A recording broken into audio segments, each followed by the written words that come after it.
This is an Irreverent podcast. Check out irreverent.fm for shows from all our friends. Hello and welcome to Exvangelical. I'm your host, Blake Chastain. Before we get into this episode, I want to take a moment to acknowledge something. As you may have noticed when you fired up your podcast app today, the show has new artwork. The artwork was done by the artist Jenna Lukey, and I absolutely love it. I gave her a very simple prompt to show something that depicted something dying away so that new life could grow, and what you see now is the result. This image of all manner of flowers and plants growing from a Bible expresses the various ways that those of us who've left white evangelicalism have found our own distinct ways to flourish. We may all have been rooted in similar experiences, but find our own expression of new growth. That diversity is beautiful, and Jenna has captured it beautifully. It reflects my highest aspiration for the show and communities like Exvangelical, that we can help one another to grow beyond our shared past and celebrate and affirm one another's paths forward. Thank you so much, Jenna, for bringing that vision to life with such vibrancy. I've included her Instagram handle in the show notes, so please give her a follow.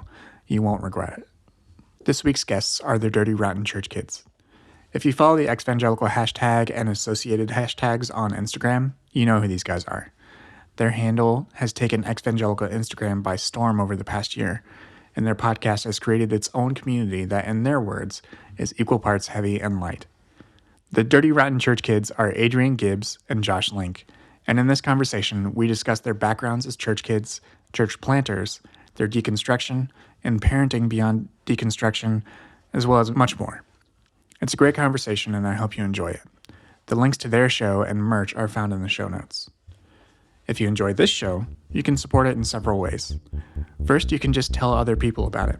Do you know someone who's harboring doubts about white evangelicalism? Send them this show. Second, you can support the show by rating and reviewing it on Apple Podcasts.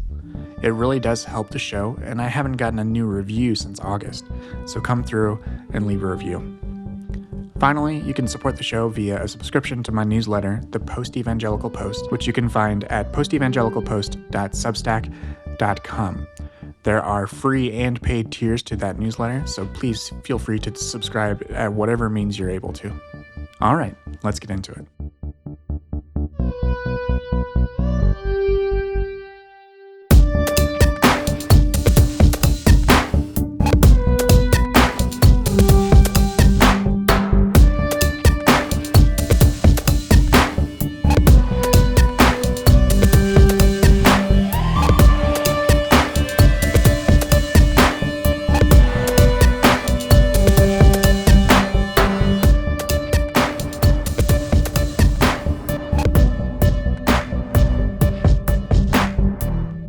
Everybody, welcome back to Exvangelical. My guests today are the Dirty Rotten Church Kids, Josh Link and Adrian Gibbs. Josh and Adrian, welcome to the show. Hey, Blake. Thank you for having us, Thanks Blake. so much for having us. Can I just say something real quick, just right at the top? Sure. We've only been doing this for about a year, okay? And when we started the Dirty Rotten Church Kids podcast, I remember pitching it to a friend of ours. And I was like, just like talking about like deconstruction and faith stuff. And he's like, oh, so Exvangelical. I'm like, what? Like, yeah, you're just trying to be Exvangelical. So I just want you to know, like, that we have lived in your shadow for many a day, going on a year. It's a very full circle to be here. Oh, well, I'm happy to have you on, and I love that these sorts of conversations are becoming more prevalent, and that more people are doing different shows and different approaches to it, and that's why I'm happy to have both of you on and talk about your own sort of respective journeys. So, Adrian, let's start with you. And where I like to start on this show is really just at the beginning and just talk about your first sort of experiences, where you grew up and what your first experiences within religion were. Were you always in church? Were you a church kid, or what? Did you have a different type of path? Yeah, for sure. So I was born and raised in church. So I am church kid through and through. My great-grandpa was a pastor, and my grandpa was a pastor, and my dad was a preacher. And so I essentially was born and raised in church most of my life. My mother came from a kind of a Catholic tradition and then became sort of non-denominational charismatic. And then on my dad's side, it was very much Pentecostal all the way down. And so we kind of experienced the sort of charismatic thing, the non-denominational thing. In college, after doing like the mega church experience, I did sort of a Southern Baptist thing, and then eventually a Reformed theology thing.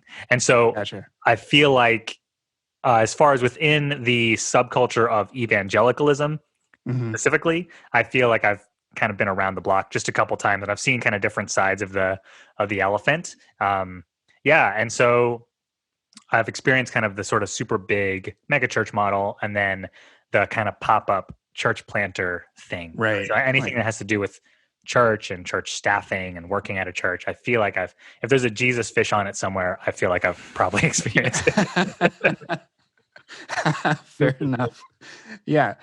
Talk to me a little bit about like how the Pentecostal experiences and the charismatic experience is it's a different experience than mine. I grew up like United Methodist, small town United Methodist, sort of default evangelical.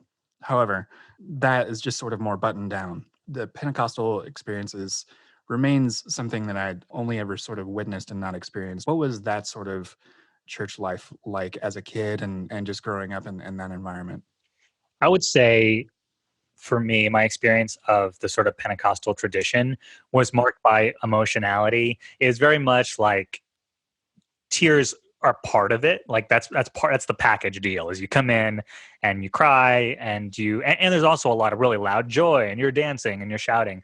But my earliest memories were spending summers with my grandpa and grandma at their Pentecostal church. We'd be there on Sunday morning, Sunday night, Tuesday night, Wednesday night, prayer meeting, the potluck after church on Sundays, just this sort of, you are completely in. And then I think that the Pentecostal understanding is kind of marked by like, you stay within these kind of walls and we will just take care of each other. And let's, brother Adrian and sister Glenna, and you will take care of each other and you don't have to worry about ever leaving. And so I grew up, and I was actually thinking about this the other day as we're getting ready to go into the Christmas season. My grandparents didn't have a Christmas tree. I remember being like almost weirded out because it was like, I didn't know that a Christmas tree was apparently idolatrous. Evil. It's the devil's tree. And so the devil's tree also sounds like weed. Or really shitty like horror movie. The devil's tree. The thing is, you can just walk around the tree and it won't affect you. It's a really bad movie. Stay away from the tree. Okay. End of the movie. Yeah, a really poorly written and poorly devised horror movie. Sorry. That's great. Or we could maybe do a revised version of the fall in Genesis 3. Right. There you go. That's the devil's tree. That's the new version of the Bible. Right. It's just the Christmas tree. Devil's tree. Stay away from it, Eve. You got it. Yeah. I hope that answered kind of some of the questions. Yeah, absolutely. Absolutely. Josh, how about you? What was your sort of early experience life? Were you also a church kid from jump? Yeah. So I was like born in the pew, basically. I was always at church. My mom comes from a Catholic background, and my dad has no church background whatsoever. They actually met at a church, and that's the church that I attended for a long time when I was younger. So yeah, it was very Southern Baptist. It was not Reformed, but like getting there, like in the late 80s, early 90s. And then we moved and ended up at a just burgeoning, really like big church for our area. Was pulling in thousands of people. I learned how to play music there. Learned how to play with other musicians, which was really helpful. Did the whole worship leader thing. Ended up leaving that church, going to another church because it preached directly from the Bible, and that's exactly what God wanted me to do, was hear directly from Scripture through another white man, which was helpful again. That's where Adrian and I met at that church, and the whole story of how we met was interesting as well. But we ended up becoming friends, and then we left that church and, like Adrian said, planted our own church in a very affluent city. Went through all the struggles of like having this grand idea and wanting to reach so many people. And then when you put your best foot forward, like there's just hurdle after hurdle after hurdle. And then eventually deconstructed like late 2016, early 2017, left the church, and then kind of am here now. Yeah, looking back now, it's just so funny to see like all the different, like you don't really think about it when you're in it.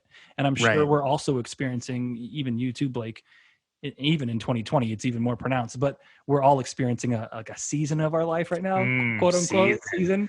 But yeah, you don't really realize what it is until you're out of it. So I just want to say going through a season is very triggering to say, because I know every youth pastor in the world is like talking about going through a season. I felt it. I almost didn't say it, but I wanted to reclaim that power of that word. Because I mean, we can talk about seasons. Yeah, but there's seasons, fall and winter and total summer landscaping. Yeah, landscaping. Going through a season. Yeah, I'm taking that word back. Yes, that's right. Reclaim seasons. Yeah, that's the most important thing. Right this now, has been the title. The title of Evangelical episode is Reclaim Seasons. No one can listen to this shit. That's so stupid. Oh dear Lord. Yeah, so that's the story of my life. Yeah. Before we get into your church planting, I do know that for both of you, music is part of your story. So your first exposure to playing music and learning how to play and all that, for both of you, was it within church environments? And did you have like any sort of restrictions around your own music selection as a kid, or anything that you even self-imposed later in life, like you're only going to listen to CCM? Yeah, so I always had like music around my house. My parents, my mom and her family moved from Cuba, and one of the things they were able to bring over from Cuba was an old piano.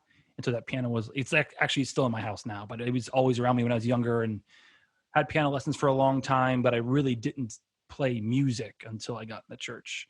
And yeah, there was restrictions. Like I remember one time my sister bought an Incubus, a CD, and it said fuck on it. And I never forget, like we're driving with my mom, and my mom presses eject on the CD player. This is like all one like. So it was playing while you were driving. Yeah, I'm in the back seat. My sister's in the passenger. My mom's driving. It says fuck. She presses eject. She takes it out and just rolls the window down and flings it out. My sister's like in tears. My sister saved her money to buy this album. So yeah, it was kind of that there. And it's funny because I was thinking about this recently, that so much of my music selection was that we always got like those CCM posters. If you like this, then you'll like Hawk Nelson or whatever. But it's funny because for whatever reason, like there are some CCM artists that I still have like a fondness for, but like I was always kind of doing my own thing with music. Mm-hmm. I never like, and that's another part of our story, like us playing music that evolved, but the music I listened to and enjoyed as I grew up, got more and more eccentric and outside of the norms of church. And so I'm listening back to these songs that I listened to when I was younger. I'm like, these songs were already like introducing deconstructive ideas into my head. Right. But yeah, that's just funny. What's your story about music? Yeah, man. I think I grew up listening to Carmen, dude. Oh, heck yeah. Carmen. Oh, yeah. Satan. Yeah. Bite the dust. Guns and God. I'll represent a whole new breed of Christian. I'm going to sing the whole song. This has been... I'm leaving. No, it's all right. My first concert was Carmen. I responded to an altar call at Carmen. Oh. You know, I didn't sort of discover Carmen until like the Righteous Invasion of Truth and Mission 316 era. Riot. But I saw him on that Riot tour, you know, and change your life. Oh yeah, for sure. His shoulder pads and his suits, they're life changing. I forgot about the shoulder pads. That's amazing. Bring it back. Bring it back. Blake, that's name. Bringing it back. Ladies and gentlemen, Blake just put on a huge jacket. It's like Blake was waiting for this moment. That's he right. had the jacket on screen. Yeah. Yep. Just teeing you up for that, so I could. He's actually been waiting for this. It wouldn't have been if it wasn't us. It would have been somebody else. The next person. Right. So, your music stuff. We're getting off track way too easily. This is the story of our dynamic, Blake. You're going to realize. So go. It's good. I like it. Music. You started with Carmen. Yeah. So I started playing music in church at a really young age. Probably around like 12 or 13 is when I first started playing music as like a bass guitarist and little guitar and stuff.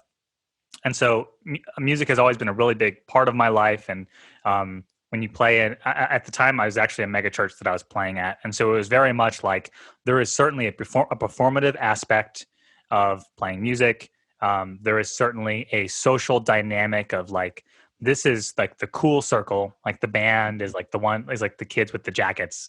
And then there's like kind of everybody else. So very much for me, music was certainly a passion thing.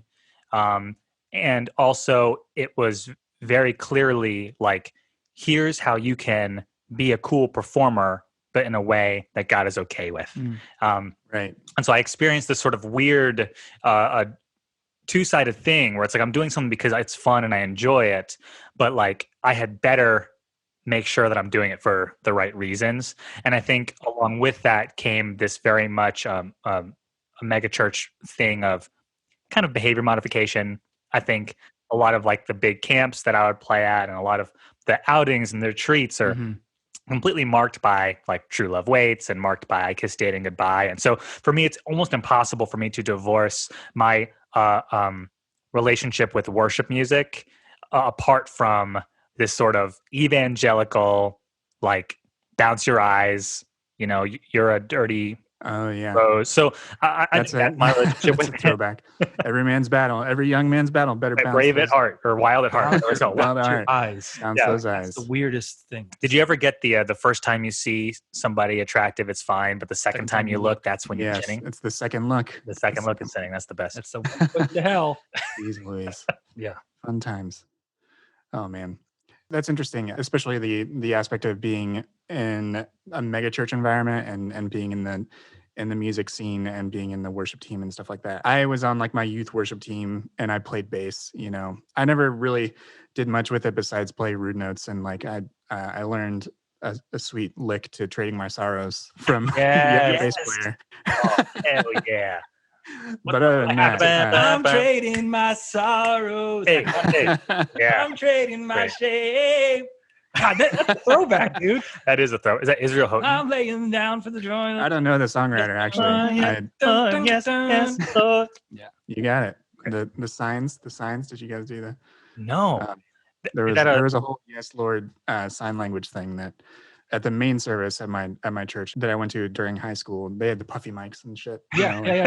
Like everyone is a different color. Do they have different color puffy mics? Yes, like yellow. Yeah, like this weird like mustard yellow, and then a blue and a green. They all had them. If it wasn't the actual puffy, the like pop filter part, it was like a little piece of tape. So they had their assigned mics. Right.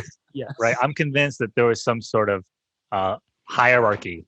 Oh, for sure. Oh man. But yeah, it's interesting to think about the weird dynamics of worship team pettiness and and things, and as well as just the performative aspect of it, as you said, and how that plays into things. Yeah, totally. And I think that one of the things is when you are playing music at a church, especially at a young age, if you're casually attending a church, I think there is certainly a kind of a disconnect between what you see and what's actually going on. But when you're on the band, you very quickly kind of see how the sausage is made. You understand the kind of the politic and the kind of the looking back, certainly a kind of a manipulative, emotive, like vision that like was always kind of turned on. You're like, all right. I mean, and you even had experiences at your mega church where you would be like, you're going to step forward. Yeah. They had like X's on stage. Like our mega church was, so when I was on like the tail end of working there and attending there, the lead pastor had become really good friends with Joe Osteen. So it was kind of that feel with like a more Miami vibe, but they're not in Miami. Like we're in Fort Lauderdale, which is 45 minutes north of that. So very much like the Ed Hardy t-shirts, the Preachers and Sneakers Instagram account, like that was our head pastor. Driving a super nice car. And what's funny is that after I left there for a long time, my wife is like, hey, I never went there. Do you mind going there with me? Just because I didn't do, because I tell her these lofty stories of him like riding an ATV through the auditorium. I'm like, that's cool and all, but now the auditorium smells like gasoline for the next hour and we're all getting secondhand high.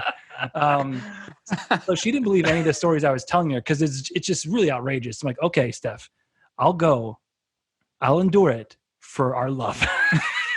So we go, and I'm so glad we went because it verified everything I'd said. For this sermon, he was talking about I don't know, some bullshit, and he's like, for this illustration, we need to drink of God's truth like from a fire hose. So instead of from a cup of water. I was with you. Yeah, he brings out a fire hose. I'm like, okay, this is great. I hope this fire hose explodes. And like we were close enough. It was like the splash zone at SeaWorld. We were close enough that if anything was going to go down, we would catch the fire hose water. But he's like, we're going to, like Adrian said, we're going to drink from God's truth like a fire hose instead of a cup. And he aims a fire hose and he shoots it at this plexiglass thing and everyone's clapping. And I'm looking around like, Then I look at my wife, I'm like, are you happy? We're here because of you. You did this. So yeah, I say all that to say that's the mega church I came from. And they were very performative, very much like, hey, this is the vibe we're going for. At this time in the song, walk to this X, don't move from this area. And that trickled down to our college group and to our high school group. And I realized I don't want to be a part of that. It was faking something. And we were selling merch in the lobby, like with the church logo on it. And it was just such a weird vibe. Like, I'm jumping ship. I'm out of here. And then I went like the complete other way. The pendulum swing to a very Southern Baptist, very Reformed church. And that's where Adrian and I met. You want to get into that story? Yeah. Do you want to hear that story, Blake? Yeah, talk about that, where you guys met, and also what led to you doing a church plant together, and that part of your story. It was love at first sight. Love at first hatred. So we were both worship leaders, right? We both had come from separate sort of megachurch miles and both converged on this very calm, kind of subdued, a lot of khaki, a lot of side parts, a lot of subdued loafers, so very much what you think of as like a white Southern Baptist church. Mm-hmm. And they were real Reformed, man. And so we met. We initially did not like each other at all, because what do you take when you get two young, cocky worship leaders and just put them on the same team? Is you just bump heads. We fight. So we did not like each other. Going for it. Exactly. Yes. We did not like each other at all. But what happened was that in our pendulum swing away from the megachurch model, we latched onto Calvinism. We latched onto like the Mark Driscoll, the David Platt. We latched onto the Francis Chan and this sort of like, we know how God works. Like we've got, given enough systems and enough systematic like logic, you can pretty much have God figured out. And so Josh and I became bonded by essentially shitting on the megachurches we left, because now we knew better, right? Like now we know the inside. Yeah, limited atonement, and we understand kind of the nuances and the mechanics of salvation and all that stuff. And it didn't take much for our new kind of like woke neo-Calvinist cage stage to bump heads with a very kind of stifling, like kind of bland, Southern Baptist church. And so we ended up leaving our church because our lead pastor ended up leaving it. I mean, sorry, it was the youth pastor at the time. He was we were the person we were working under. He left it, as many do, right? Tale as old as time. Like the youth pastor leaves to go plant a church and become the lead pastor. And that's how we did it. And so we went into this church plant thing as sort of like, we are here to be the bastion of true doctrine in a city that is rife with kind of mega church. And, either they're super boring or they're super hip. And we're here to like bring the true gospel. Mm-hmm. Yeah, it was just like looking back, like when Adrian and I were like in that worship band together, like way before that, like I even texted him like, hey, I don't like you. We weren't talking like, hey, I don't like you, and I just want you to know that. It was great. And Adrian's like the people pleaser is like, oh, what did I do?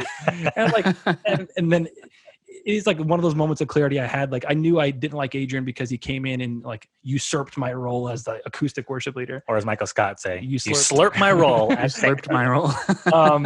But smudginess. Yes. And there's your smudginess. But after that, it was kind of like exactly like you said, like we rallied around the fact that we were doing the work for the kingdom, and being in the youth and college group, you already feel less than.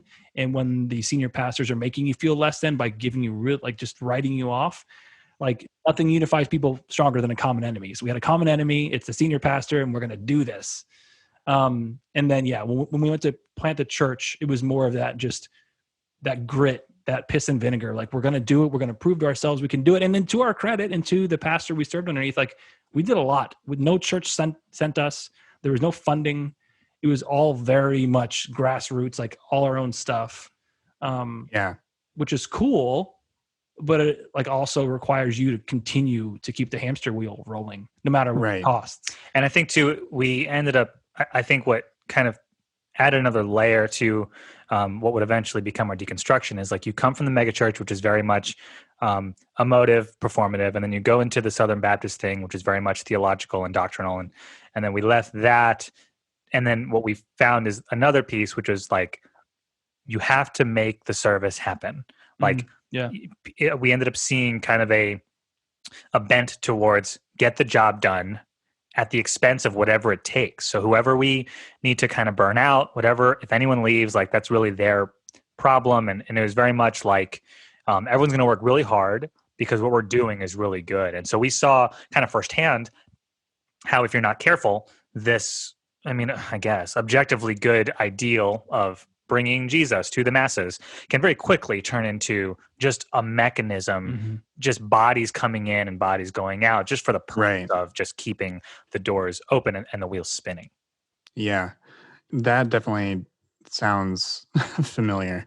Was this like a smaller church? Was it a rented space with folding chairs? Oh, yeah. Pop up, baby. There had been talks of us merging with another place and actually taking over their building because their church was dying. And so there was always this like this carrot on a stick held out in front of us. Like, oh, we could eventually do that. We can actually establish ourselves and in a permanent space. And what's also interesting is we didn't do it like alone, sort of. There were 2 other churches that church planted within a year or 2 when we did, and all our lead pastors knew each other. So we had other people to bounce ideas off of, and they actually went with funding, and they were way smarter with how they operated, and they're still operating today, and are like our church is not. But one of them actually has like a bigger building. They're pretty mega in our scene now, in our local church scene. So it was a lot of things. Always, me personally, always feeling like we were like the redheaded stepchild. Nothing against redheaded stepkids, but like we just felt like the odd man out. Because we could never get things going. And at certain points, it just caused me to like dig my heels in deeper. Like, well, we just got to try harder because that's what my faith is, just me trying. It was really interesting. And then to jump to the deconstruction part you asked about, like, not till like around 2016 did Adrian like start talking to this stuff, like these thoughts he had. And I'll let him explain those. But my attitude towards a lot of things is very, very much so before deconstruction was just like Adrian said, get the job done. So I was a perfect candidate for a church plant because I will just not stop working. And the thing that kind of snapped me out of it was Adrian saying these things. I'm like, oh, that's cool, man, but we still got to set up. It's 6:00 in the morning. We still got to get the show. We're here till 3 or whatever. Yeah. Right. And then my wife is like, but when's the last time we went to church as a family of 4? Like, we have 2 kids now. We haven't gone to church. Like, you're always here before us and you leave after us, and we don't do anything together on Sunday morning. Yeah. And so Adrian telling me, my wife telling me, like, I got to pump the brakes. And that's kind of when, like I said, mine was like at the tail end of 2016. But you want to give your explanation? Yeah. Do you want to hear that story, Blake? Sure. Yeah, let's hear it. I think that this is a common experience. I mean, before you get into it, Adrian, like the reason why I said this sounds familiar is like I was on a similar track for a while in Chicago. We ended up at like a small church plant, like storefront church in Chicago. At most, there might be like 75 people there. But it was all volunteer run practically, except for like one pastor and associate pastor, all that sort of stuff. The main reason people left was because of burnout, because they'd been asked to, lead in worship and lead a root group, which is what we called our small groups, do all these other things, come to the men's Monday morning Bible study at Dunkin' Donuts and all this stuff. Was it a Reformed kind of church? Yeah, I mean, it had, I can't remember the name of the organization. There was ostensibly an organization that supported it. Got it. But it was mostly just independently run by someone who had gone to Moody, which Moody is the big school and big fundamentalist school in Chicago. And so they led it, and we had a sort of bad parting of ways, but I can talk about that on your show. Yes, perfect. So we'll save that for later. But the reason why I bring all that up is just because I think this is a common experience and one that a lot of people can relate to. So Adrian, what were the sorts of things for you that became entry points for your deconstruction and that part of moving on from that part of your life? Yeah, totally. So, I mean, and what's funny is like deconstruction has kind of become like a buzzword, sure, kind of like yeah, a pop absolutely. term, but it is certainly the language we have it describes very well what happened to so many folks, right? And your podcast, you hear these stories all the time, and so I'm sure I'm not saying anything that you haven't heard or experienced, but I think for me it was this combination of going, well, I've seen a lot of different systems of belief where everyone talks about these open hand issues and these closed hand issues. But I've been to a bunch of different churches and no one can agree on what the fucking closed hand issues and what the fucking open hand issues are. And so I think what started to happen for me was this questioning of, it wasn't ever a question of, is hell real? It wasn't a question of, is heaven real? To me, these are still real places with a zip code. For me, the biggest questions were, what is the real thing that causes someone to go to heaven or someone to go to hell, right? Like, what is the true price of admission, you know? And I think when you go to a bunch of different denominations, you experience goodness and you experience kindness and you experience what you consider to be Christ-likeness. And then you go to a different church and they tell you that the place you just left was actually, they're all going to hell. And so, right. And so even to a point where there's a story I use all the time, my grandpa, who I said was a pastor, he was a kind of like a oneness charismatic, you know, so he didn't necessarily adhere to kind of the Trinity and the sort of strict understanding of it. And I remember deep in my Reformed days, my cage stage. Are you familiar with the cage stage? You've heard this before. If you could explain it again, it's been a minute. So the running joke is that if you're a Calvinist, you become a Calvinist, you need to stay in a cage for the first 5 years of converting, because you're completely insufferable to anyone around you. Because all you do is just try and school everyone with how your theology is the best. Yep. Right. So that's the cage stage. So when I was deep in my cage stage at a church, you know, full of cage stagers, a bunch of, you know, flannel bearded hipster Reformed guys, my grandpa passed away. And I remember sitting down with a friend who I really respected at the time. And I said, hey man, like my grandpa died and he was a pastor his whole life, you know, for so many years, but he didn't believe in the Trinity. And I genuinely asked, I was like, do you think that's enough to send someone to hell? You know?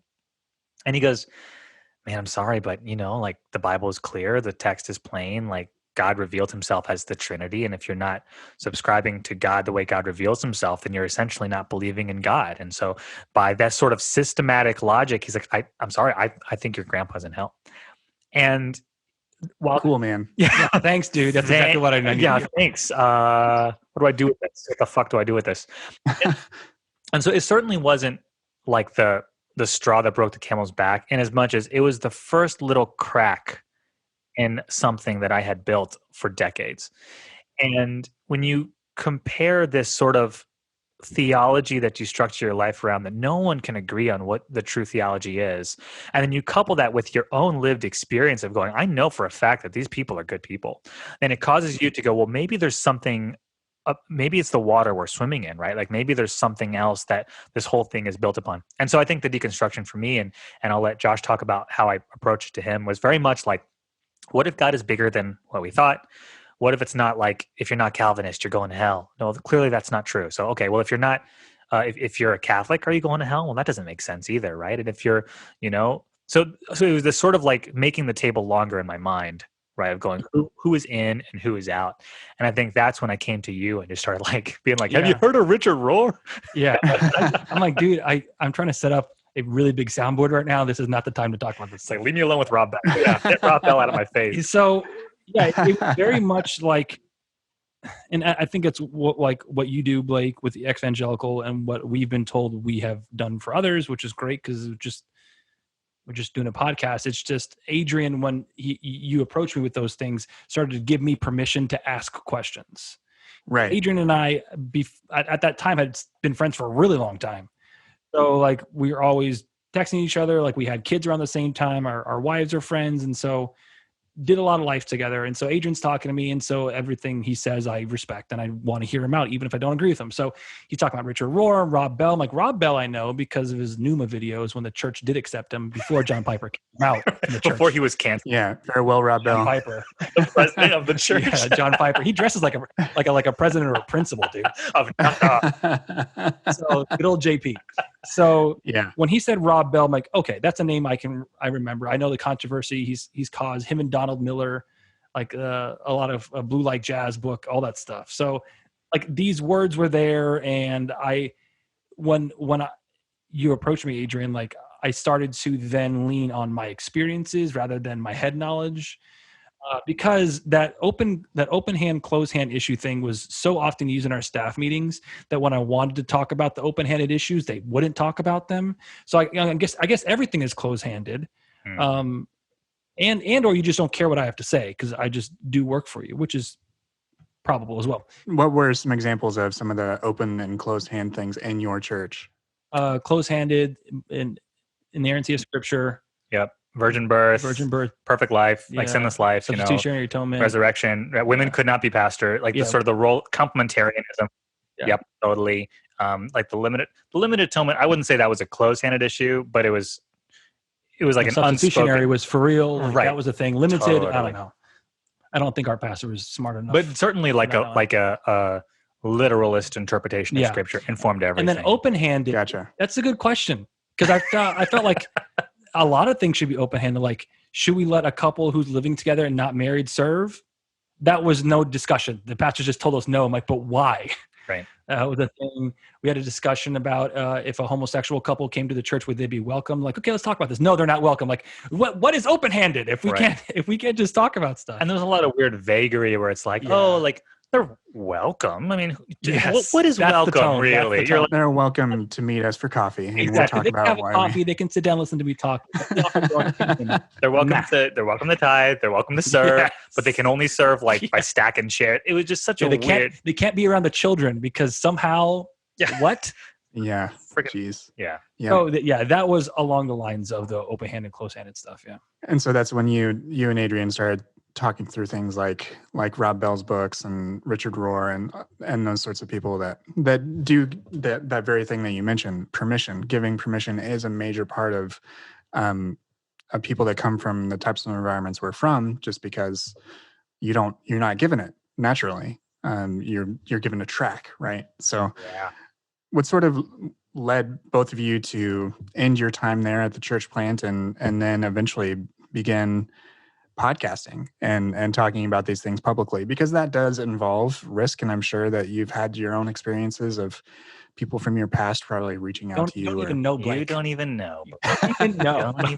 know. So that's a great fucking question. So I think the biggest thing was there was this weird feeling, and I find as we tell these stories, a lot of people resonate with this because they experience something similar, is when you're going through a faith change that has defined your life for decades. You feel completely isolated. You feel like you cannot trust yourself. You feel like there's something inherently wrong with you. You're sitting there trying to sing a song that you don't know if you agree with or believe, and you're trying to give your time and effort and your money to something that you just don't know if I believe about this one thing. And you just feel like everything is kind of cascading down. And as I started to express my own thoughts and beliefs, I actually got pulled aside by one of our leaders and was like, hey, man, so it sounds like you're kind of dabbling in universalism or something. As if it was like a drug that I freaking picked up on the side. He was mainlining universalism off state. Shooting it into my fingertips after leading worship. Right to his fingers.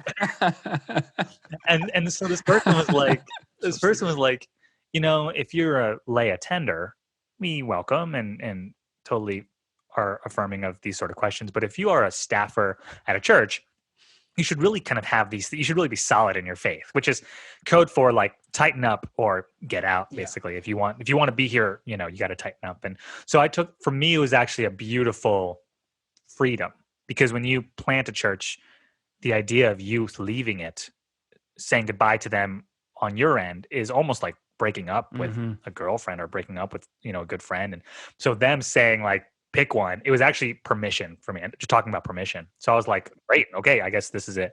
And so it was me leaving, and then shortly after you leaving, that I guess caused us to really go, well, now that neither one of us have a church our name on a church website and our faces, what now? And we certainly felt like there was no one to talk to. Yeah, there was a big piece of my own deconstruction, whereas there is a local pastor here, Danny Prada, him and his wife Emily Prada. Our pastors talked so much shit about them in our meetings. I had known him before when he was younger, but now he had his own church, and he's bringing in all these imams or Episcopalian preachers, women preachers. He's bringing a bunch of different people. He's bringing in rabbis. he's like being a part of like these Muslim prayer times after the thing happened in New Zealand. Like he's going out of his way to just embrace everyone he can. And our pastors are talking about how his wife shouldn't be posting this stuff on her Instagram, but they didn't know that she's also a bodybuilder. And also, if you know Danny Prada and Emily Prada, if I had their muscular bodies, dude, I would have no clothes on right now. Like I would be completely I would never naked. wear clothes. So the pastors are saying all this stuff about him and his wife. I'm like, I have to figure out what Danny's up to now, because if they're causing this much stir, maybe it's in line with what I'm thinking through. And Danny was literally the only person that we could talk to that understood what we were going through, and kind of like handed us off to Rob Bell and Richard Rohr, and just really like once again allowed me to dive into that, because I'd known him for a little bit. We were okay acquaintances, but now we've become fast friends, and that was a huge part of me going, okay, I can dive as deep as I want into this, but you still feel so extremely alone. So Adrian and I met up, and we were hanging out at the cigar bar, just sitting there shooting the shit, and because we're good Reformed boys, and Reformed boys we smoke only cigars. Smoke cigars. Good for you. So I'm like, dude, you know what I was thinking? I have all this audio equipment after I left the church. We should do a podcast, because I used to do one for the church and it was fun. Well, let's just do that. And Adrian's like, well, I was thinking about the same thing today. And so I go, dude, if we're going to do this, like, are you okay with never leading worship at any church ever again? Blacklisted. Yeah, because what we essentially did is took all the either text conversations we were having with other pastors or all the jokes that were being told in all the green rooms, and now we just say it out loud and then talk about deconstruction as well. So some people, like you said, like catching flack from people, some people text us, or even our own families text us like, I can't believe you're doing this. I'm like, but all your pastors are doing some form of this before they get on stage. They just can't say it because like your money is tied up in like your view of them. So that's kind of how the podcast started. Adrian got the really catchy name of Dirty Rotten Church Kids. Yeah, it's a great name. And we just took off from there, man. It's been, the Instagram handle came along because like that just came from church planning too. It's like, you have to have a social media presence. Yeah. Well, actually talk to me about that, because I mean, I suck at Instagram. I'm terrible at it. It's just not my platform. It's incredibly commendable to, see you get such a following on there. So talk to me about what it's like to reach an audience on a platform like Instagram, just because, I mean, just a little inside baseball or whatever. I spent time on Twitter and Facebook building a Facebook group and stuff like that. But to me, Instagram is, I don't know, for whatever reason, like maybe it's just because I don't like taking pictures or post. I have no idea. It's just not something I get. But there's a huge potential audience there. And it seems like you found and created a community around your account, sharing memes and other things and posting about the show. How has that been, like building a community there and establishing like an audience on that platform? And again, this is a little bit inside baseball, but I do think it's interesting just because different communities have cropped up, been built up around things like deconstruction, like the ex-evangelical one that I administer on Facebook, along with like a dozen other moderators. It's not just me. So what's it like to do that? What's it like to have that sort of community and speak to them? Man, it was super weird. I think it really started as us just like, we need to have a podcast Instagram handle. But very quickly I was like, honestly, I personally don't follow Instagram handles that just post about the podcast. There has to be something more engaging.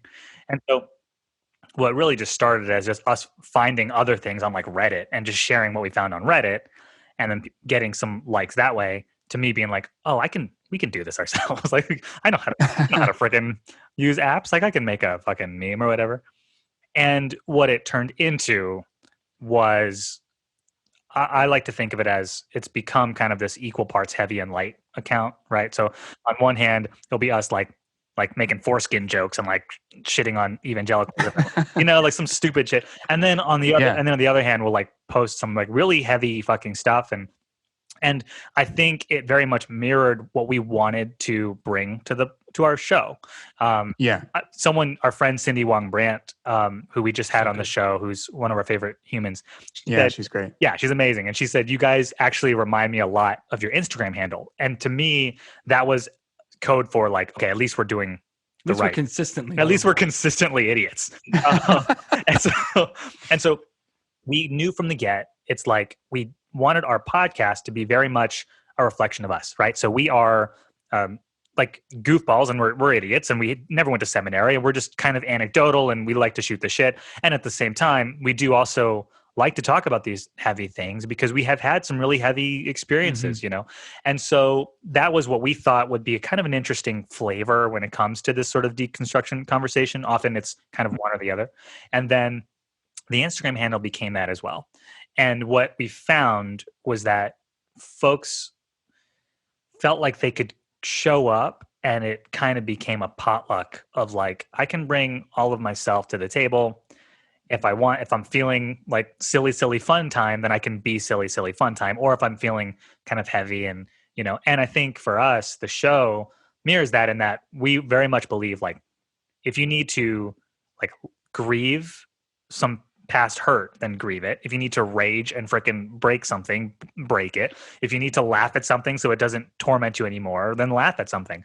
And I think that sort of formula somehow has resonated with enough folks that people just started kind of finding us. And none of this was on purpose.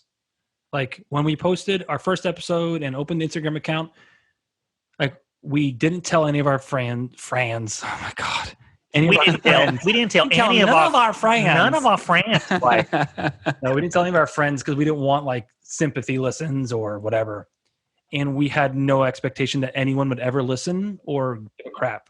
But we just wanted to create a space where if someone was going through what we went through, they wouldn't feel alone in that. Because we felt so alone. Yeah, that was the worst feeling. No one wanted to talk about what we wanted to talk about. No one, like everyone thought we were going to hell and we don't even think hell exists. So how do you even like manage that conversation? Right. So we're like, we're just going to do this because we want someone to have some other people to listen to or talk to or agree with. And then it just took off. I'm pretty sure, and Adrian said this before, like we didn't start the podcast knowing that 4 months later, the world would get shut down. So like 2020 happened and we're on this quarantine. And I think that, you know, you see the rise in like Joe Lumen's followers and her Instagram and her Twitter. One of our favorite guests, Kevin Garcia as well. Kevin's great. Their online presence has exploded. And I think it's because we are now, and very soon we'll be on another lockdown and we're forced to sit with ourselves. And on Sunday morning, you actually can't go to church. You have to watch it from your iPad and like, well, all the magic is kind of gone and you're just ruminating over these things. And then you just happen to see a meme that we post or an episode that we suggest or something.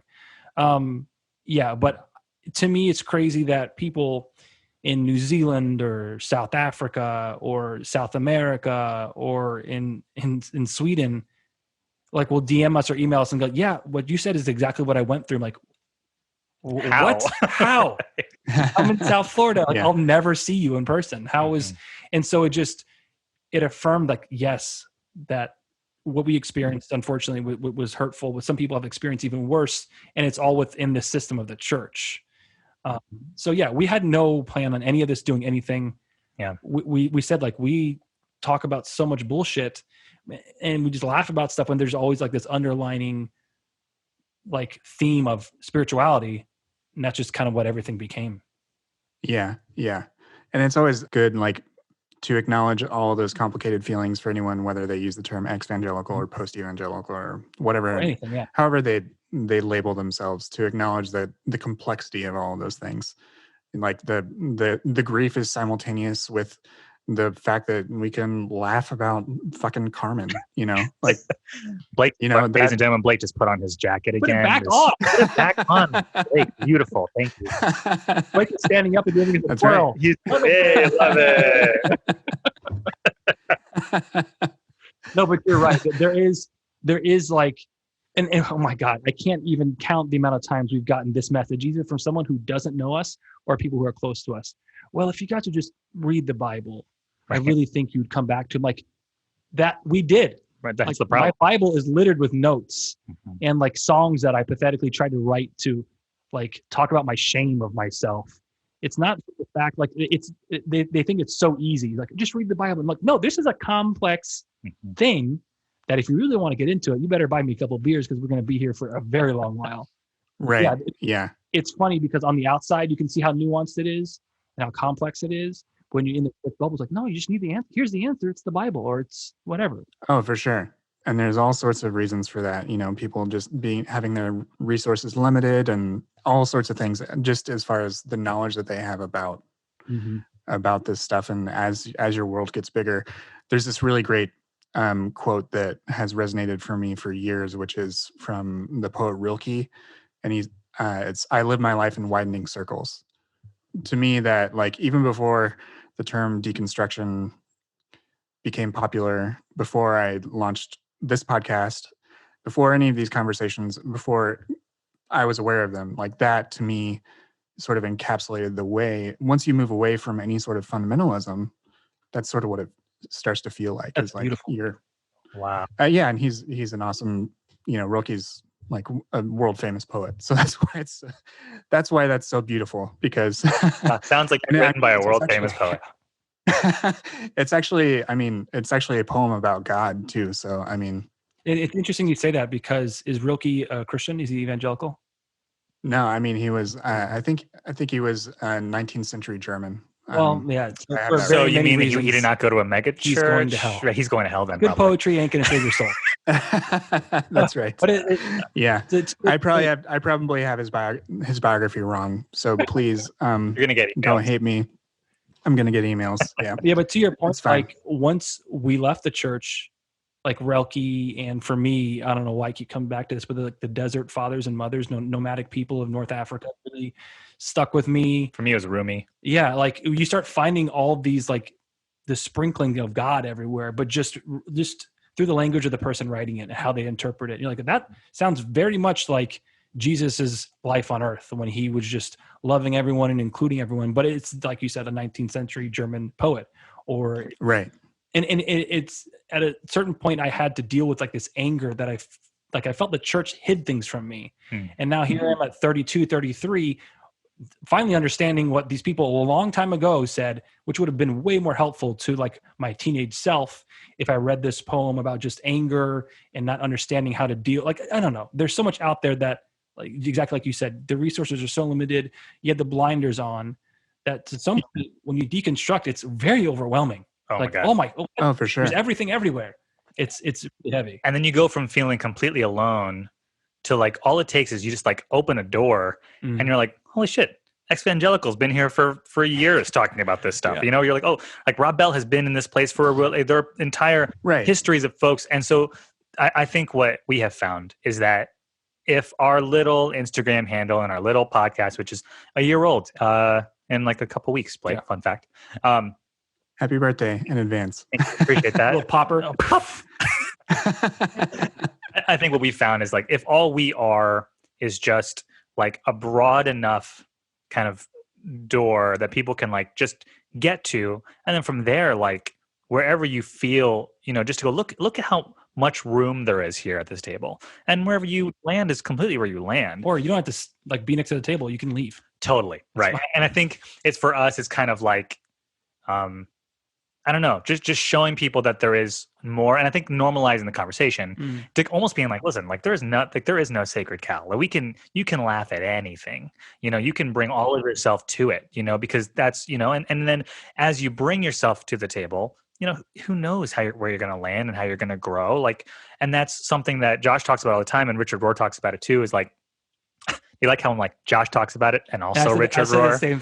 Richard Rohr fucking follows your fucking lead. Well, me and RR. I mean, we had some late night. What I was gonna say is that you're taught that you eat a certain thing, and then you grow up and you no longer eat the baby food, and then you like crawl, and then eventually you walk, and you go to high school and you go to higher education, and all these things you're expected to progress forward.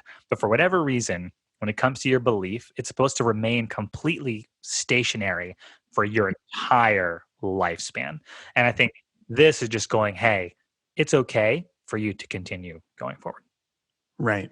Absolutely. I think it's just the sort of the nature of things for these stories to repeat and to be told again and again. Just like you both said, for you, it was Rumi. For you, it was the Desert Fathers and Mothers. Like these stories of people confining themselves with their beliefs and then finding a more liberating belief.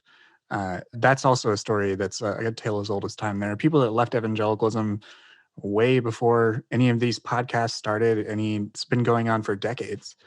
I think it's so cool to see the ways in which people discover these ideas and discover new ways of being. And to build off of your point, Adrian, one of my favorite quotes from the last couple of years was from the book Living Buddha, Living Christ by Thich Nhat Hanh. And he compares Buddhism and Christianity, and the thing that he said that blew my mind was your beliefs will change over time, but it's your practices that sustain you. At the time I had left evangelicalism, I was going to an Episcopal church where ritual is important, all of a sudden it was like, okay, so I can partake in this communion even if I don't believe it. Even if I don't believe it today, even if I don't believe it tomorrow. It's the act of this ritual that is like, of course my beliefs are going to change, but repeating this ritual is what reminds me of self-sacrifice and that sort of thing, not checking every box in Tulip or whatever. Yeah. I think what's beautiful about this space is that you can do that. You can communion or the Eucharist or whatever you want to call it, and someone can say, I can't. And I don't want to because it's like all these things are attributed to it. And both things are completely valid and completely fine because, and I don't want to say this about all the churches, but I'll just say about the experience I felt when I was in there. Like the Josh that I now know was not encouraged. It was the Josh that the church wanted me to be, and the one that would look best either on stage or on the website or making a song for them. So I think with deconstruction, what I've found is just this okayness to be me, and like saying that Blake can enjoy communion in the practice of it, and XYZ person doesn't want to. Both of those are fine because both of those experiences are valid because both of those people are valid. Right. And I think absolutely that's kind of the biggest thing I found underneath all of this evolution and deconstruction. Just I wasn't given, once again, permission. I didn't have the permission to be myself. And swinging so hard on this podcast and just putting out like content on a regular basis and doing the Instagram, like really put myself out there. But I'm like, I like this self. Like it's not perfect. There's things I want to work on, but I'm okay with it. When the church told me I'm dirty and all these weird hormonal things I'm going through as a teenager, those are of the devil. Like then, but why is my dick hard all the time? Is the devil making me hard? The devil's making you hard. Is that the thing? Am I attracted to the devil? Am I attracted to the devil? Our friend Lauren Scott, who we had on our show, she's a sex educator, and she said that because she was talking about being forced to fit a mold, like a cookie cutter mold. And she's like, by definition, a cookie cutter mold is designed to cut off parts of yourselves that don't fit. And I think there is this sort of thing where it's like you have to fit into a mold, but as you're doing it, you're completely severing yourself from yourself, and you're not bringing all of yourself to the table. So I love what you guys are talking about. This sort of like, there is nothing off limits because you're going to grow and you're going to change, and that is all part of you. So, right. I've gone over the allotted time, but if you guys are good to hang for a little bit, I do want to ask you a bit about how all of this process for you has impacted your relationships, as well as how it's impacted you as parents, as fathers. I have an 8-year-old daughter, and I'm just always curious how other parents who are going through these things really try to frame things for their kids and for themselves, and how, whether it's actually talking about religious things or just modeling your own behavior, how has having gone through all of this for yourselves made you rethink the way you want to model behavior and expose your kid or not expose your kids to the sorts of things that you've gone through? You mentioned Cindy Wong Brandt. One of the things she focuses on is like not passing on your spiritual trauma to your kids. And I think that's super, super important to not do. But I think it's also totally valid to acknowledge the ways in which we can feel uncertain about what we actually want to teach them. So curious what your thoughts are on that. Yeah, I mean, I'll start, I guess, is when I was deconstructing, I was talking to my wife about it, and she came from a Catholic background, and she's like, yeah, I didn't agree with that or this or that. Even when I was going to church with you, I always thought it was weird you evangelicals did that stuff.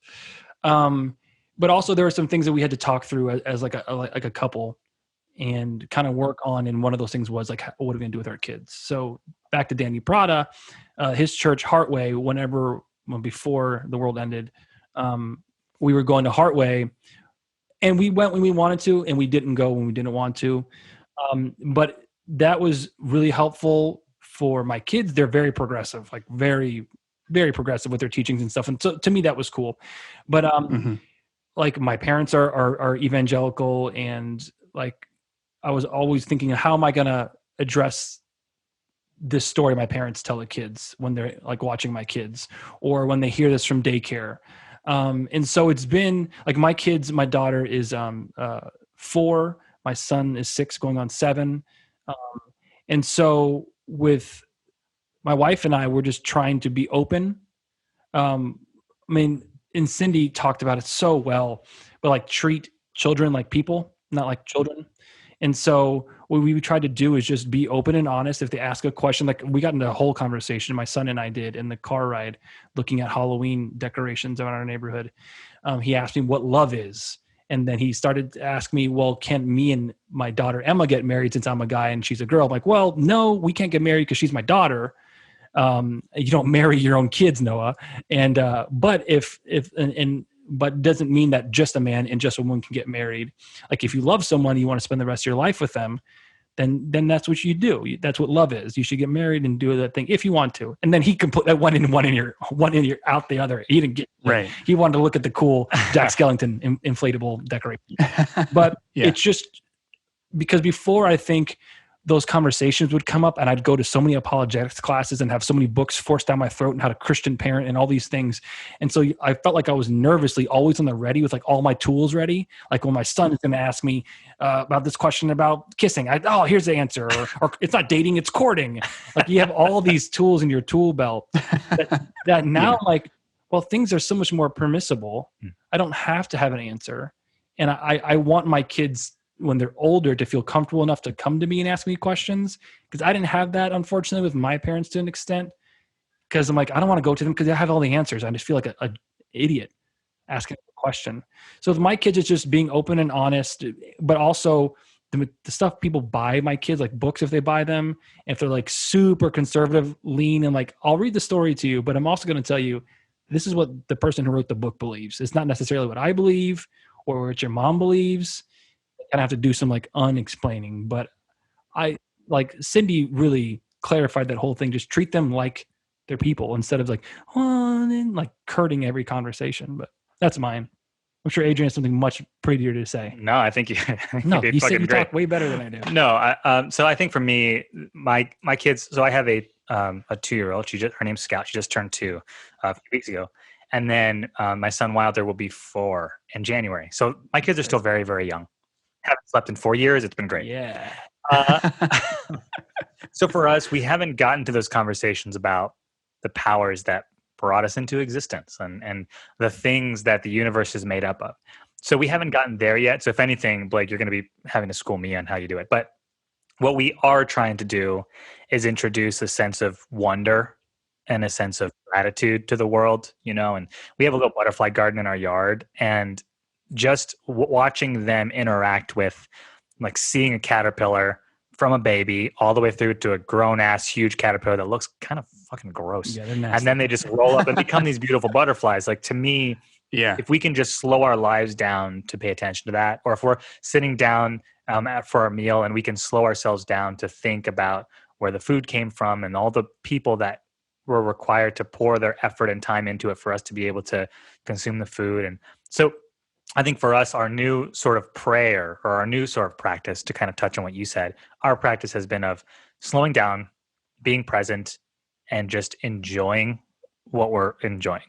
And that's all I can really do right now. I think that when the time comes for my kids asking about, why, grandma and grandpa talked about Jesus, or grandma and grandpa talked about Jonah and the whale, or whatever, those conversations will happen then. I really have no idea what I'm going to say other than, there's a lot of beautiful stories that people tell. And, and this is one of those beautiful stories. And these people are telling these beautiful stories because they're all beautiful people. And so I think for us, that's what it is. I had a conversation with my daughter about Jesus on the cross. I just remember that because they had some song about it. And she's like, yeah, we talked about it at daycare about Jesus dying on the cross. I go, why do you think he died on the cross? And she didn't have an answer. And then I kind of went into like the historical reasoning, which I believe is because he was a man who said that everyone's allowed. The tax collector's allowed. The woman who has a bunch of lovers is allowed. And he took time with people. And then he spoke out against the powers that be, the Roman Empire. She goes, what are Romans? I'm like, oh my God, I should have gone down this road. You don't care about this. But imagine us, but 2,000 years ago. Right, exactly. Just imagine the U.S. military, but a long time. So that was unexpected. But in the moment, I'm like, yeah, it's just he was killed because he loved too many people. And then always, because I think the danger of those like felt board Sunday school stories is that they were always stories. And there was very little application to my actual little person life. So if I can always bring it back to my kids, like, yeah, Jesus dying on the cross, that's a long time ago. And it's a book that I don't really agree with. But what does that mean to you? Like, what can we do with that? Like, does God love our neighbor who is African-American? Does God love our neighbor who is very old and like super dependent on people? Like always bringing it back to the people they interact with and talking about the different students they have in their classroom and would God love them because, and just always saying yes, yes, yes. Because if we can establish that now, especially living in South Florida, there's every type of person down here, which is great because there's every type of food down here as well. Yeah. Which makes the sleepless nights easy. When you're dad and you can't sleep, we can always get some good Cuban food. Get some Cuban food. But yeah, it's an interesting question. Like Adrian said, we're going to pick your brain here soon because it's easier when the kids are younger. There's less consequences to what I tell them. Right. But I'm sure I'm going to get a call from some teacher about something. My kids think that those chocolate chip cookies are too spicy for them to eat, man. My kids are idiots. They're not idiots. Treat your children as if they're people. They're Adrian. People, right? You're right. It's 16 years. Yeah. It's been uploaded into their brainstem. But yeah. Well, it's been great to learn a little bit more about both of you and how you've been on this journey and the sort of community that you've already begun to develop over the last year through the podcast to emulate your own show and your own Instagram handle and everything.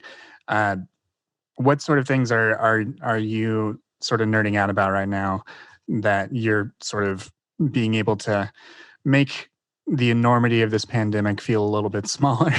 Because, I mean, like you said, we're recording this in November, and more than likely, we're looking at another lockdown and cases are going up everywhere. So we all need to be able to cope with that reality. So what are you doing to help yourself during this sort of uncertain time? I'll go first. So I'm a big coffee nerd.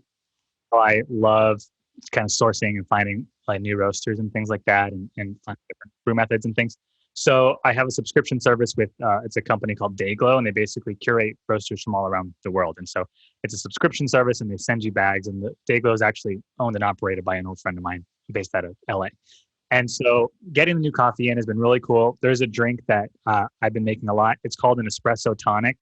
I'm not sure if you're a coffee guy, Blake. I do like coffee. I'm not. I've gone through different phases of snobbery. He constructed his coffee. Yeah, good for you, man. Good.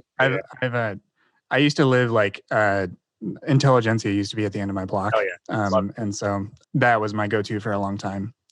Here, and that was originally based here in Chicago, but they got bought up by the same conglomerate that bought like Blue Bottle and everybody else. Anyways, continue. Yeah. So basically nerding out about coffee has been really cool for me. I also nerded out a lot about mechanical watches. I'm like really into like the sort of like the weird historicity of mechanical watches and what they represented as tools all throughout. So that's been my like really nerdy ass thing. And then I've been watching Avatar, and I've been watching Korra. I love Korra. I really appreciate that show. I've started watching Avatar with my daughter, and it's been a lot of fun. So we haven't gotten to Korra yet. We're in season 3 of The Last Airbender. So we'll get there. But it's so good. Korra's a lot of fun. You're gonna like Korra because it's similar and different at the same time. Yeah. You're gonna like it. Yeah. I've watched a couple of episodes, but then I just got distracted, and I need to go back and finish it. So with you, Joshy. So I got into you know what Gundam is? Oh yeah, like Gundam Wing. Yeah, the old show, and then the new Gundam Wing on Hulu. So I always seen like these model boxes at like comic book stores or whatnot, like to build Gundams. Like I don't have time. I'm not going to paint and glue things together. Then I stumbled upon a YouTube video where they realized it just snap things together. I'm like, oh, I got to try one of these out.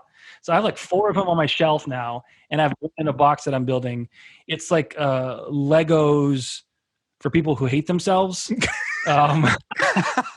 So it's fun up until like I stopped building this current model because I don't know what's wrong. I did something wrong, but it's super interesting. And just like with anything else I get, I don't realize the entire community that's there. So I've gotten lost on it's called Gunpla, P-L-A, and it translates from something in Japanese. But the competitions they have, like seeing people's creativity, like taking multiple models and like deconstructing them to make something else. Oh, it's so cool. So I've gotten into that recently.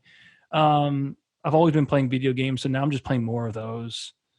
One game that I've talked about at length on our podcast and people have messaged me about as well, it's Death Stranding on PS4. If you haven't played it, Blake and your listeners, and if you're interested in watching playthroughs, just go on YouTube and watch it. It's a beautiful story, and at the end I was like, actually not like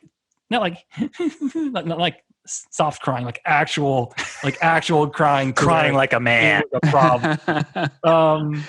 But yeah, I mean that's been really fun to find other people through Dirty Rotten Church Kids who also play video games. Like playing with them online and talking to them about stuff has been cool. But yeah, I think that's it. I mean, just trying to like there's a Netflix show I'm watching, Auntie Donna's Big Old House. It's an improv sketch group from Australia. And okay. It came out this past Wednesday. Is it good? Nice. Okay, I need to check it out. I can't show you an episode because the kids are here because it says fuck a lot. Oh, okay. But yeah, that's really funny. I think I'm really going back to my absurdist comedy roots now. Like you have Tim and Eric and you have C-Lab 2021, like the whole breadth of Adult Swim back in the early 2000s, because that is so far removed from reality. It took my mind off the election for a bit, and 2020 is still here, unfortunately. But I continuously have nights where I just forget about 2020 and laugh at weird videos. So yeah, that's it. That's what we all need to do to just even temporarily sort of disassociate and cope. Name of the game, disassociate. That's right. 20. So and to you evangelical listeners, this is a scoop for you guys. This is the first time we're bringing this up. Me, Adrian, and Blake are doing our own podcast called Disassociation and Cope. So that's right. That happening never. Yeah, behind the paywall, though. So behind a very large paywall. Cash out. Yeah. Multiple mental breakdowns on a podcast. Just crying, just weeping over every state of affair. That's right. just collapsing in a drunken heap. It's all fine. Everything's on fire. It's fine. Oh my God. Well, Josh, Adrian, it's been great having you on. And where can people find your podcast, any other merch or anything else you'd like to plug here for the listeners to check out? I'll also add this to the show notes. Cool. Yeah. On Instagram, we're Dirty Rotten Church Kids. On Twitter, it's Dirty Rotten CK. And if you want to send us an email, it's dirtyrottenck@gmail.com. Like Adrian and I said, we're both fathers who don't sleep much and we like talking to people. So DM us whenever. Great. Also, we have a Teespring account. So if you go to teespring.com and just search Dirty Rotten Church Kids, we have one of our good friends, Kurt in South Africa, made some killer designs for us. And so we have stuff there that people can rep too. So awesome. Thank you so much for joining me today. Thanks, Blake.